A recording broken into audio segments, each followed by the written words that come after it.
Seater বাটপার বেদাতি, তোমার মুখে আবু হানিফার নাম যেন না শুনি দ্বিতীয়বার কোনোদিন। এই সম্মানী মানুষের নাম তোমার মুখে মানায় না।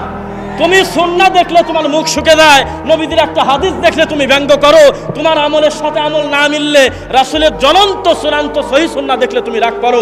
তোমার অধিকারই নাই ইমাম আবু হানিফার নাম মুখে নেওয়া।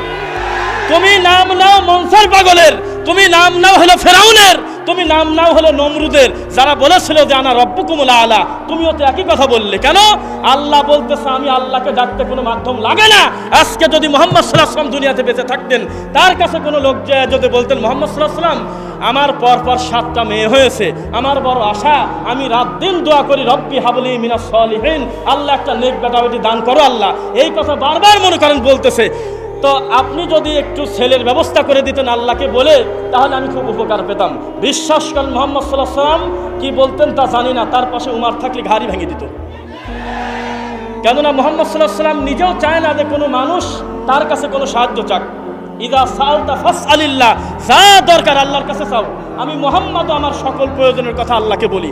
তুমি কোন কুলাঙ্গার অসভ্য জাতি তো জানিয়েই ফেলছে, তুমি এত বড় একটা মাহফিলে তুমি রুমাল ছাড়ি দিয়ে দিছাও, রুমাল ছাড়ি দি তুমি চাপাচ্ছাও কি আমার কলব মেদো হুজুর, তার কলব লুয়া হুজুর, তার কলব সাজি হুজুর, তারপরে আব্দুল কাদের জিলানী টাইম দি প্রথম আসমানে 15 মিনিট পর বললা যে আল্লাহর আরশে মওলার দিক। এইভাবে তুমি জোর করে প্রকাশ্যে একেবারে জ্বলন্ত সুন্দর সরলমনা মুসলিমদেরকে তুমি মুশরিক বানাচ্ছ। কি মুশরিক? আর সেই লোক তুমি কিভাবে দাবি করতে পারো যে তাওহীদি জনতা? সি সি সি সি, আল্লাহর ঘর ভাঙে কারা? তাওহীদি জনতা। মানুষকে রক্তাক্ত করে গাড়ি ভাঙচুর করে কারা? তাওহীদি জনতা। উলামায়ে কেরাম, তোমার মতো মুফতি, তোমার মতো মুফতিকে কি বলবার বলেন? আমরা নিশ্চিত, আমরা বারবার এই কথাটা বলেছি, আবার বলতেছি, মুহাম্মদ সাল্লাল্লাহু আলাইহি ওয়াসাল্লাম আমাদের জন্য যথেষ্ট কিনা মাখলুক হিসেবে, তার দিনের উপরে আমরা পূর্ণ সন্তুষ্ট। আর তুমি কোন ধরনের কাজ করলে আবার তুমি বলো যে চার মাযহাবই ঠিক আছে, তাহলে তোমার সাথে আমার অমিল পড়ার আরো 3টা কারণ থাকে নাই, এখনো রয় নাই। তোমার সাথে আমার হ্যাঁ না হাজারো মাসালায় মতানৈক্য হওয়ার 3টা সুযোগ এখনো আছে। কেন? তুমি মালিকি সম্পর্কে জানো না, শাফি সম্পর্কে জানো না, হাম্বলি সম্পর্কে জানোই না। তাহলে তুমি যদি অন্য মাযহাবকে সম্মানও করে থাকতে, তবু তো আমার আমল তোমার সাথে বিপরীত হওয়ার কারণে অন্তত তুমি আমাকে মারতে আর আসতে না। তাহলে বোঝা যাচ্ছে এই পৃথিবীর সবচাইতে বড় মাযহাবই, সবচাইতে বড় মাযহাবকে সম্মান করা হলো সালাফি মানহাজের লোক।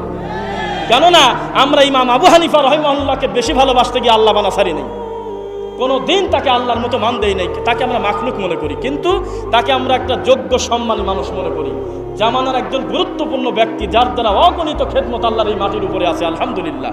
সেই লোককে তুমি বেশি ভালোবাসতে গিয়ে কি বললে যে 40 বছর ঘুমই পারতে দেবো না, এছাড়াও যদি ফজর পর, একটা কথা নাকি? এইভাবে মানুষকে মান দেয়। আরে লজ্জা! এই যে আপনার 11ই ফেব্রুয়ারি টাইটেল পাস হুজুর, আবার গাছ সাথে মুফতি, শেষে নামের পর এরকম একটা দীর্ঘিকার থাকে ঘুরিয়ে নি, তা তো বোঝেন। এই লোক বক্তব্য দিচ্ছে আমার আগে, আপনারা জেনে অবাক হবেন আমরা এমন একজন ইমামের অনুসারী, যেই ইমাম রমজান মাসে এক ঠাং উঁচি করে 15 পারা কোরআন পড়ছে, আরেক বাম পা উঁচি করে ডান পার পর দ্বারা 15 পারা কোরআন পড়ছে। এই কথা বলে উনি কাঁদতেছে। আমি দুঃখে বাঁচি না, মনে পড়ে গেল ওই যে একটা মুফতি কিছুদিন আগে আমরা দেখছিলাম, কয় যে 3 তারিখে ঢাকা, 4 তারিখে সিলেট, 5 তারিখে পটুয়াখালী, খালি কাঁদে আর এই কথা বলতেছে। জাতি যদি বুঝতো তার ধর্ম নিয়ে কি ধরনের খেলা চলতেছে, সিটারি বাটপারি ছুটে যেত। শোনেন, মাদানি ভণ্ড মাদানি নাই, সব ধরা পড়ে যাচ্ছে। আজকে দেখলাম লিগ্যাল নোটিশ তাদের বাড়িতে চলে গেছে, তাদের বাড়িতে নোটিশ চলে গেছে যে আপনি কোন সিস্টেমে আপনি মাদানি শব্দ ব্যবহার করলেন। আমরা জানি যিনি পৃথিবীর যে প্রান্ত থেকে হোক, মদিনা বিশ্ববিদ্যালয় থেকে যদি ডক্টরেট করে আসে বা সম্মানজনক একটা ডিগ্রি নিয়ে দেশে আসে, তাকে আমরা নামের শেষে আমরা মাদানি দিতে পারি।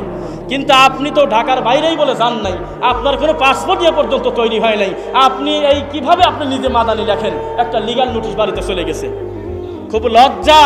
এই যদি হয় অবস্থা যে আলাদা করে যদি বলা লাগে যে আপনি কি ঢাকার মাদানি, আপনি কি নারায়ণগঞ্জের মাদানি, নাকি মদিনা বিশ্ববিদ্যালয়ের মাদানি, তাহলে আমরাও বলবো আপনি কি ইবলিসের অনুসারী মুফতি, নাকি মুহাম্মদ সাল্লাল্লাহু আলাইহি ওয়াসাল্লামের সুন্নাহ তরিকায় চলা মুফতি।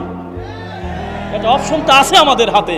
তোমার কাণ্ড কারখানা সব জাতি জানে, খালি ফায়সামো করতে করতে। শোনেন, আমরা জানি এখন সময় এসেছে, আমরা বলেছি 1000 বিদাতির কাছে একটা সুন্নাহ তোলা যথেষ্ট ইনশাআল্লাহ।